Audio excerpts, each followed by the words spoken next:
Olá, nessa aula nós vamos falar sobre o registrador de função especial, o Option Reg. Ele possui bits de configuração dos circuitos de timer 0, watchdog timer, a interrupção do timer 0 e também controla os resistores de pull-up da porta B.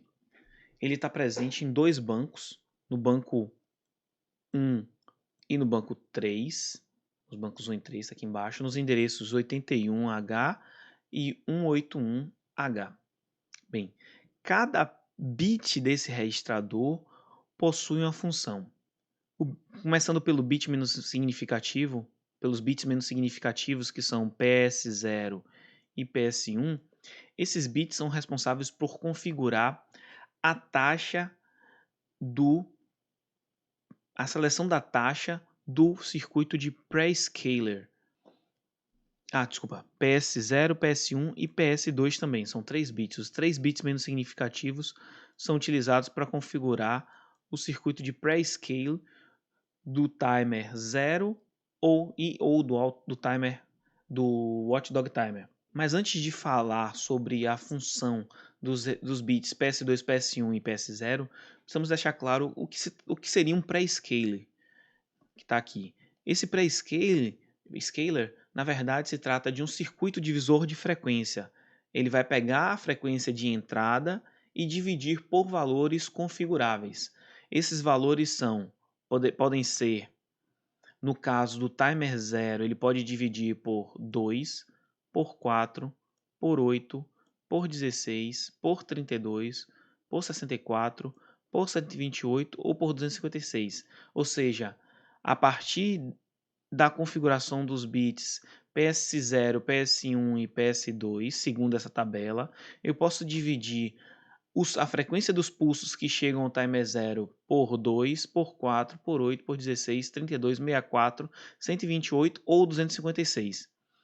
Esse mesmo circuito de pré-scaling é utilizado também para o Watchdog Timer, ou seja, é um circuito que é utilizado para duas tarefas, para dividir pulsos de frequência que podem chegar a dois circuitos distintos dentro do microcontrolador, o Timer 0 ou o Watchdog Timer.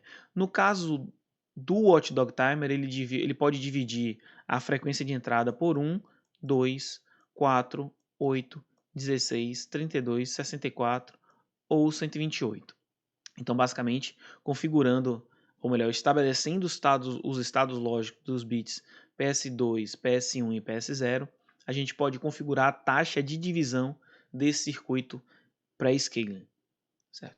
Já o bit PSA, ou Prescale Assignment Bit, ele na verdade ele define para onde, para qual circuito pré-scale será utilizado. Se ele vai ser utilizado para o timer 0 ou para o watchdog timer, certo? Então, se eu configurar o PSA em nível lógico 1, o meu circuito de pré-scale vai estar configurado para divisão da frequência de entrada do watchdog timer. Se o bit PSA estiver em nível lógico 0, o circuito de pré-scale estará configurado para dividir a frequência do sinal de entrada do timer 0. Então, na verdade, os bits PS e PSA trabalham em conjunto. O PSA define para qual circuito o pré-scale vai funcionar, e os bits PSX, PS1, PS2 e PS0 vão definir qual será a taxa de divisão do circuito de pré-scale. Já o próximo bit, que é o bit 4, que é o T0SE ou Timer 0 Source Add Select Bit, ou seja, seria Timer 0, seria um bit de seleção da borda de subida ou de descida do Timer 0, ou seja, ele vai configurar como o Timer 0 será ativado, certo? Na borda de subida ou na borda de descida. Na verdade, o circuito de timer 0 é um circuito de timer que a gente vai falar mais à frente. Mas por enquanto, o que você precisa guardar de informação é que esse bit aqui, o T0SE, Source Add, Timer 0 Source Add, configura se, caso o timer 0 esteja recebendo pulsos através dos pinos do pino A4, o circuito de timer 0 será incrementado na borda de subida, ou seja, numa transição de 0 para 1, ou na borda de descida, numa transição de 1 para 0. Isso quer dizer que se eu configurar o T0SE em nível lógico 1, o timer 0 será ativo ou incrementado na borda de descida, ou seja, de alto para baixo. E se eu configurar o T0SE em nível lógico 0, significa que o timer 0, o circuito de timer 0 será incrementado na borda de subida, ou seja, na transição de baixo para alto. O próximo bit que nós vamos falar é o T0CS, ou Timer 0 Clock Source Select. Esse bit é utilizado para selecionar de onde vêm os pulsos que irão incrementar o circuito de timer 0. Se esse bit, se o T0CS for configurado em nível lógico 1, o circuito de timer 0 será incrementado a partir de pulsos aplicados no pino A4. Esses pulsos incrementados aplicados no pino A4 podem incrementar o timer 0 na borda de subida ou descida em função da configuração estabelecida no T0SE. Então esses dois bits trabalham em conjunto, configurando a fonte dos pulsos que irão incrementar o timer 0 e a borda de transição desses pulsos. Bem, por outro lado, se o T0CS for configurado em nível lógico 0, isso significa que o circuito de timer 0 será incrementado a partir dos pulsos de clock do ciclo de máquina. Então, eu posso configurar o timer 0 para funcionar com pulsos de clock internos, ou seja, do ciclo de máquina, ou com pulsos externos através de pulsos aplicados no pino A4.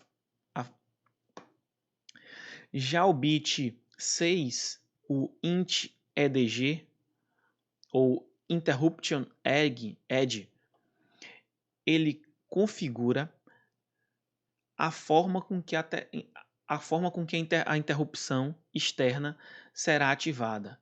Da mesma forma que o T0SE, eu posso configurar a interrupção para ser ativa na borda de subida, Rising Edge, ou na borda de descida, Falling Edge.